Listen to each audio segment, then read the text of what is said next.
ગાંધીનગર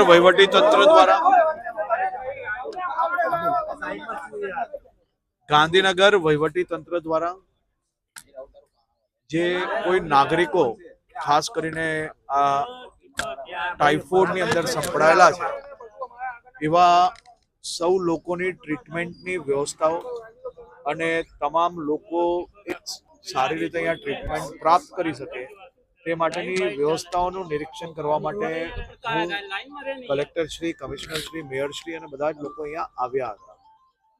ખાસ કરીને 22 ડોક્ટરોની ટીમ બનાવવામાં આવી છે. ડેપ્યુટી કલેક્ટરને બી અહીંયા જવાબદારીમાં રાખવામાં આવ્યા છે. તમામ લોકોના પરિવારની આજથી જ ભોજનની અને બીજી વ્યવસ્થાઓ થઈ રહે તે માટે બી ચિંતા કરવામાં આવી છે.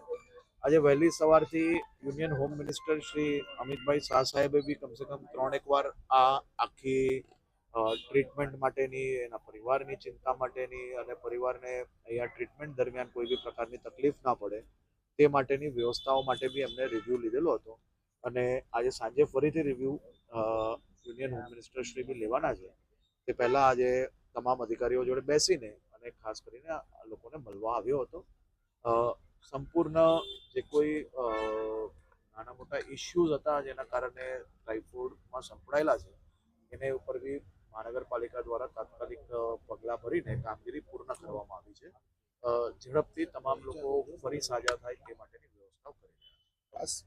પાણી પીવાનું જે દૂષિત આવે છે એના કારણે દર વર્ષે કલોલ, ગાંધીનગરનો કેટલોક વિસ્તાર આ પરિસ્થિતિ કાયમી ધોરણે યથાવત રહે છે દૂષિત પાણીના કારણે. કાયમી ધોરણે નિકાલ માટેનો પ્રોજેક્ટ એકદમ પૂર્ણ થયો છે.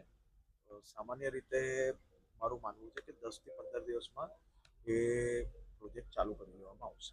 કેટલા શંકાસ્પદ કુલ મળીને 104 લોકો શંકાસ્પદ છે. એ તમામ લોકોને